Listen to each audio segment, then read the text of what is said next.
Salut à tous, c'est Louis, j'espère que vous allez bien. Je sors cette vidéo aujourd'hui car je n'ai pas vraiment eu le temps de tourner vendredi dernier. Et d'un côté ça tombe bien car il s'est passé plusieurs choses assez importantes depuis.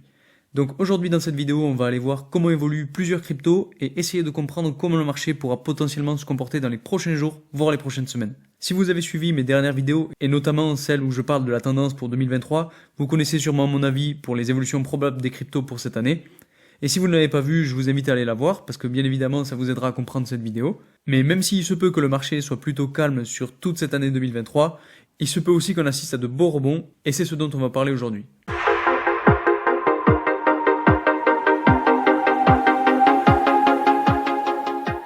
Avant de commencer cette vidéo, pour ceux qui ne me connaissent pas, je m'appelle Louis, je fais des vidéos sur toutes les thématiques qui tournent autour de la crypto-monnaie. Donc si ces thématiques vous plaisent, n'hésitez pas à vous abonner, et surtout à activer la petite cloche des notifications pour être informé à chaque fois que je fais une vidéo. Pour info, je sors une vidéo à peu près une fois par semaine, et le plus souvent c'est le vendredi soir. Au passage, j'en profite pour vous rappeler que je ne suis pas un conseiller en investissement, et que je me contente simplement de vous donner mon avis et mon analyse sur ces différentes thématiques qui tournent autour de la crypto-monnaie. Donc surtout faites bien vos propres recherches avant d'investir dans quoi que ce soit, c'est le plus important. Alors, comme vous avez pu le voir, le marché des crypto-monnaies nous réserve parfois des surprises. Pour les débutants, ne vous en faites pas, c'est tout à fait normal, ce n'est pas la première fois et ce ne sera pas la dernière fois que ça arrive. Ceci étant dit, passons directement à l'analyse de la courbe du Bitcoin. Donc comme vous avez pu le constater, si vous suivez attentivement les évolutions des crypto-monnaies, on a connu pas mal de mouvements à la hausse depuis ces derniers jours, voire ces dernières semaines. Et c'est plutôt très encourageant. Alors maintenant, si on essaie d'analyser un petit peu plus précisément ce qui s'est passé, on va aller sur un intervalle journalier et on voit qu'on a une espèce de pattern en cup and handle qui s'est créé. Donc vous voyez, on a la tasse ici et la anse de cette tasse qui est formée ici. Et généralement, ce type de pattern, c'est annonciateur de mouvement haussier. Et comme on a pu le voir, une fois qu'on a fini le pattern, on a eu un gros mouvement haussier. Et là, depuis maintenant, la mi-janvier environ, on n'arrête pas de monter. Et bien sûr, si vous avez suivi mes vidéos, vous vous êtes peut-être positionné ici lorsqu'on a fini le pattern. Et aujourd'hui, vous devez sûrement être en positif. Si on essaie de regarder un petit peu le pourcentage et qu'on se fixe à peu près à la fin du pattern, on a une évolution qui serait d'environ 15%. Donc c'est plutôt pas mal.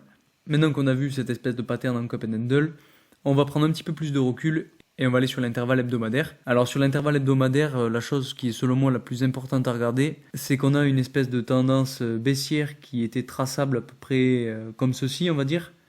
Allez, si on essaie de la tracer un petit peu mieux, voilà, on aurait quelque chose comme ça. Et cette tendance baissière qui venait créer un espèce de triangle avec la ligne de support dont j'ai déjà parlé dans une de mes précédentes vidéos. Et on a bien vu que ce triangle baissier a su faire rebondir le prix puisqu'on est sorti de ce triangle environ début janvier.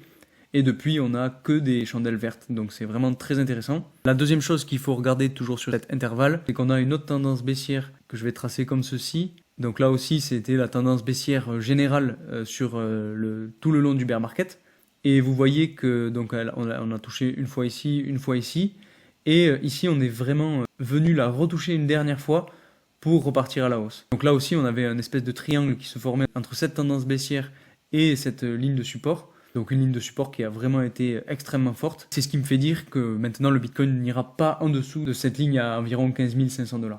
Donc pour les plus débutants qui arrivaient à ce moment-là, je pense que vous arrivez dans la meilleure des périodes. Bien évidemment, cela ne reste que mon avis. Ensuite, ce qu'il faut essayer de regarder, si on zoome un petit peu plus sur la courbe, c'est qu'on a plusieurs niveaux de résistance. Donc on avait un niveau de résistance en haut de la tasse, donc qui a été brisé à la hausse, donc ça c'était plutôt positif. Maintenant, on a un deuxième niveau de résistance qui se situe selon moi ici, à environ 25 200 $. Et aujourd'hui, je pense que le Bitcoin est donc rentré dans ce range entre 21 500 et 25 200. Et donc, on va sûrement voir un rejet du prix pour aller retoucher les 21 500 $ pour ensuite repartir à la hausse et sans doute atteindre les 25 300 $. Avec cette tendance haussière qu'on est en train de voir en ce moment, je pense que c'est le scénario le plus probable. Et en plus de ça, si on regarde le RSI, on voit qu'on n'est toujours pas arrivé au niveau des 70, donc on a encore un petit peu de marge, et je pense que cette marge-là va nous permettre d'atteindre les 25 500 $. Maintenant qu'on a vu Bitcoin, on va essayer d'aller voir un petit peu ce qui se passe sur l'Ether. Donc c'est relativement la même chose, avec quand même des subtilités. Donc on a pareil cette ligne de tendance baissière générale qu'on pourrait tracer comme ceci à peu près, et donc qui a été cassé à la hausse aux alentours de début janvier. Par contre, ce qui est très intéressant sur Ether, c'est qu'on voit le prix qui est cette fois-ci dans un range entre à peu près 1000 $ et 1600 $. Et aujourd'hui, on voit bien qu'on a donc le même pattern en cup and handle. Je sais pas si on a tout à fait fini le pattern. En tout cas, on n'a pas vu encore de mouvement haussier suite à la finalisation de ce pattern. Et comme vous savez, les altcoins ont souvent un petit peu de retard sur le Bitcoin. Donc potentiellement qu'on aura du mouvement haussier dans pas longtemps pour l'Ether. Alors bien évidemment, je peux me tromper, c'est pas du tout sûr, surtout qu'on est sur une ligne de résistance qui est assez forte, mais selon moi, on risque quand même de briser cette ligne pour essayer d'arriver aux 2000 $ environ, ou alors peut-être qu'on ira tester cette ligne-là, on se fera rejeter, on reviendra se faire supporter par cette ligne à 1640 $, donc il y a potentiellement plusieurs scénarios. Surtout que là aussi sur l'Ether, si on regarde le RSI, on voit qu'on est loin des 70. On voit qu'on a là aussi encore un petit peu de marge avant d'arriver aux 70. Donc pour ceux qui ne le savent pas, je le rappelle, le RSI est compris entre 30 et 70. Donc au-delà de 70, c'est une zone de surachat. Et en dessous, c'est une zone de survente. Donc concrètement, plus vous êtes haut, plus c'est dangereux d'acheter. Et plus vous êtes bas, plus potentiellement vous pouvez faire des gains parce que le prix pourra remonter. Ensuite, j'avais bien envie de parler de Solana. Donc comme vous le savez, c'est une crypto-monnaie que j'affectionne particulièrement. Et aujourd'hui, on peut voir qu'on a à peu près les mêmes mouvements que sur Ether ou sur Bitcoin. Par contre, cette espèce de pattern en cup and handle n'a pas vraiment été finalisé, puisqu'on n'est pas encore venu retoucher le haut de la tasse qu'on aurait à peu près ici, aux alentours de 35 $. Donc je ne sais pas si on pourra appeler ça un pattern en cup and handle, à voir comment ça se déroule pour la suite.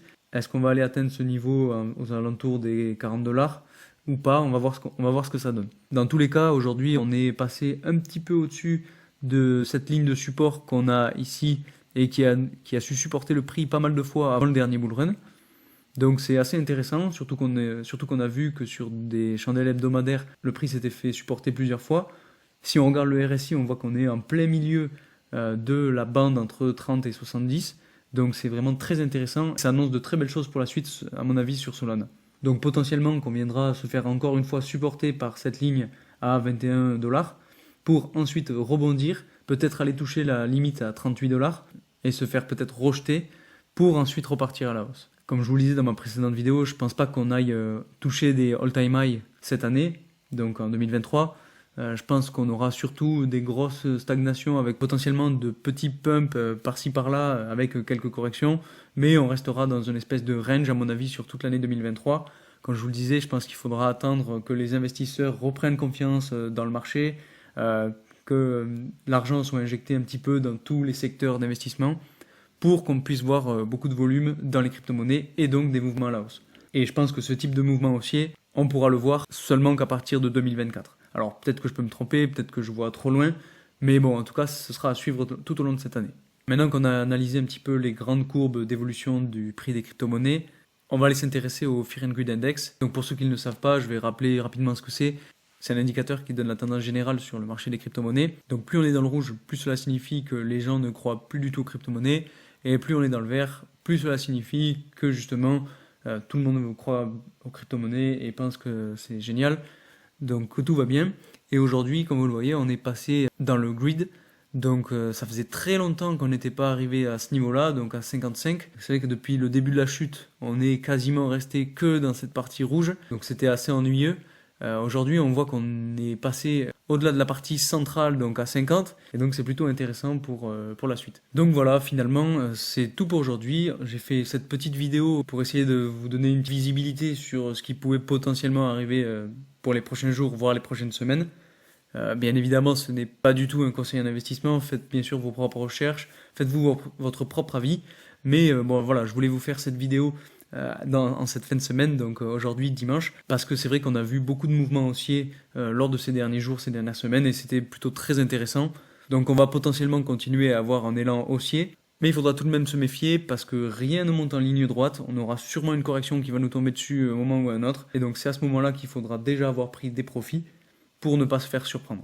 Donc j'espère que cette vidéo vous aura plu. Si c'est le cas, n'hésitez pas à mettre un like. Si vous voulez que je continue à faire ce genre de vidéo, pareil, vous pouvez me le dire en commentaire. N'hésitez pas à me donner aussi votre avis sur mon contenu en commentaire si ça vous intéresse. Et puis moi je vous dis à la semaine prochaine pour une nouvelle vidéo. Salut!